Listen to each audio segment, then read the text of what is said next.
Assalamualaikum dan salam sejahtera saya ucapkan kepada semua hadirin dan hadirat yang bersama-sama di dalam International Conference on Sustainable Social Science, Innovation and Technology pada hari ini.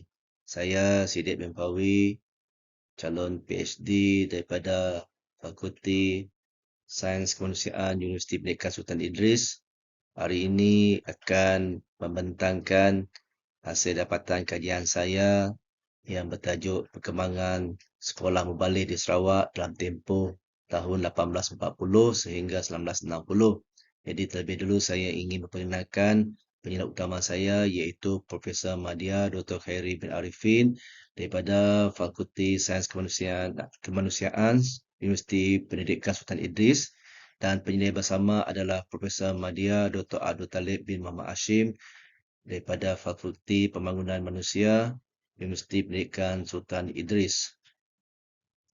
Jadi fokus utama kepada dapatan hari ini adalah berkaitan tentang peranan mubalik terhadap perkembangan sekolah mubalik di Sarawak pada tahun 1840 sehingga 1960. Jadi fokus kajian ini juga adalah merujuk kepada kewujudan pendidikan asas dan menengah sekolah mubalik yang digerakkan oleh golongan mubalik ataupun institusi gereja yang boleh dijadikan panduan yang berguna kepada pengusaha sekolah-sekolah lain atas faktor kecemerlangan dalam pelbagai bidang dan peringkat. Pemilihan zaman pentadbiran Brooke adalah disebabkan banyak perkara yang berubah atas dasar sebab dasar yang berbeza di antara ketiga-tiga Raja Brooke yang mentadbir Sarawak sehinggalah Sarawak berada dalam pentadbiran British dan akhirnya bersama-sama Tanah Melayu untuk membentuk Malaysia pada tahun 1963. Jadi dalam konteks kajian ini adalah merujuk kepada tiga orang Raja Brooke iaitu James Brooke, Charles Brooke dan Charles Vanner Brooke. Kalau kita melihat kepada sejarah awal perkembangan sekolah mubalik di Sarawak, ia amat berrapat tentang satu bentuk ketamadunan yang dibawa oleh Barat kepada kawasan-kawasan ataupun tanah jajahan di seluruh dunia, khasnya di Asia Tenggara. Jadi, teman Barat menganggap bahawa agama Kristen yang disebarkan di tanah jajahan adalah sebagai sebuah ketamadunan yang tinggi berbanding dengan tamadun-tamadun yang lain.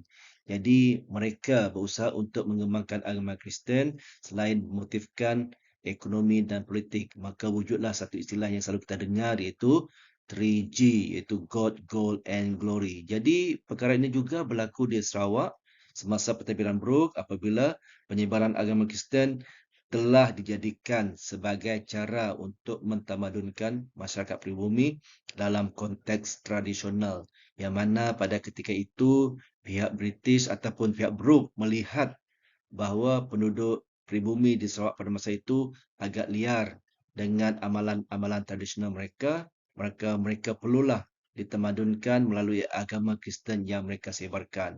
Selepas itu, selepas mereka berjaya menerima agama Kristen ini, maka mereka dapat dibentuk melalui sistem pendidikan, iaitu pendidikan mubalik.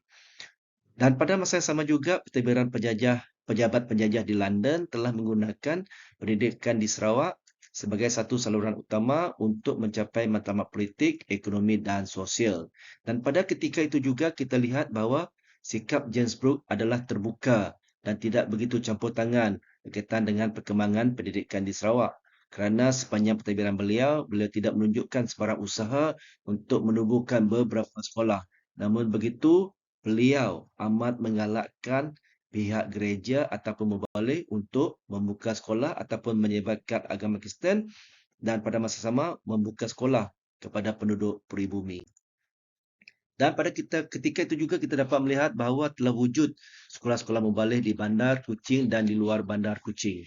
Kalau penduduk di bandar, mereka melihat peluang ini adalah satu peluang yang terbaik untuk meningkatkan ilmu pengetahuan bagi meraih satu peluang untuk menceburi bidang ekonomi dan peluang pekerjaan. Namun begitu, masyarakat luar bandar lebih terikat dengan kehidupan tradisional dan bersikap dingin terhadap perkembangan pendidikan kerana mereka masih memerlukan tenaga untuk kelangsungan kehidupan di kawasan mereka. Dan rakyat juga keseluruhannya melihat kewujudan sekolah mubalik ini adalah peluang untuk menguasai bahasa Inggeris dalam sektor pekerjaan.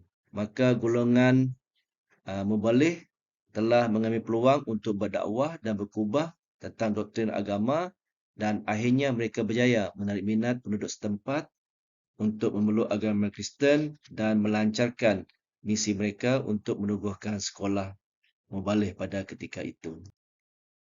Dan matlamat perkembangan pendidikan sekolah mubalik ini dapat kita lihat daripada 4 buah aliran agama Kristen pada masa itu, iaitu Anglican, Catholic, Methodist dan Seventh-day Adventist. Kalau kita lihat secara keseluruhannya bahawa penubuhan sekolah mubalik ini memang berhasrat untuk menyebarkan agama Kristen, dan pada masa yang sama juga ia juga adalah untuk meningkatkan keadaan hidup penduduk di Sarawak, khasnya penduduk pribumi, terutamanya yang tinggal di kawasan Luar Bandar, dan melalui pendidikan itu juga mereka akan memfokuskan kepada kemahiran praktikal dalam seni pertukangan kayu, pertanian dan peternakan haiwan.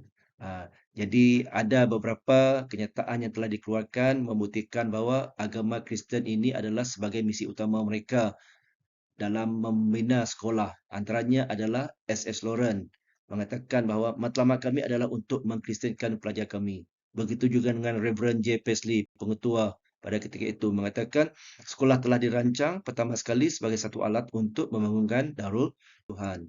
Dan begitu juga dari pandangan kenyataan yang dikeluarkan oleh Biskup Anglican pertama, iaitu Francis McDougall, dalam menubuhkan sekolah mubalik baru yang berterusan, perkara yang mula-mula perlu dilakukan adalah untuk menubuhkan sekolah-sekolah.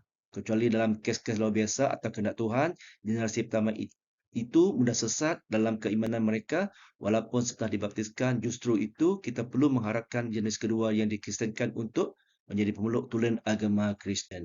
Dan begitu juga dengan pandangan Reverend F. Septimus, pengetua St. Thomas pada ketika itu, yang mana mereka mengharapkan pelajar yang tinggal di asrama perlu dijaga elok-elok dan tidak perlu dikenakan yuran yang tinggi kerana ini akan merugikan pelajar, dibimbangi akan berhenti dan sukar untuk mengekalkan pelajar yang beragama Kristen. Dan kita lihat juga sekolah aliran Katolik juga mereka telah mewujudkan pendidikan lebih menekankan kemahiran fizikal seperti pertanian, peternakan, pertukangan dan kebersihan dalam kehidupan. Jadi para mubalik juga diingatkan supaya jangan terlalu mementingkan pendidikan ilmiah atau akademik semata-mata, sebaliknya memfokuskan pada pendidikan teknikal ataupun kemahiran asas. Begitu juga dengan sekolah aliran Metodis, menumpukan perkembangan fizikal kerohanian penduduk pribumi melalui aktiviti pendidikan dan perubatan. Dan mereka juga berhasrat untuk mewujudkan satu perkembangan yang menyeluruh dari segi fizikal, mental, moral dan rohaniah agar mereka dapat menjadi lelaki dan wanita dewasa yang berguna. Begitu juga yang berlaku pada aliran Seventh-day Adventist, mereka berharap agar sekolah dapat mengembangkan kuasa fizikal, mental dan moral pelajar.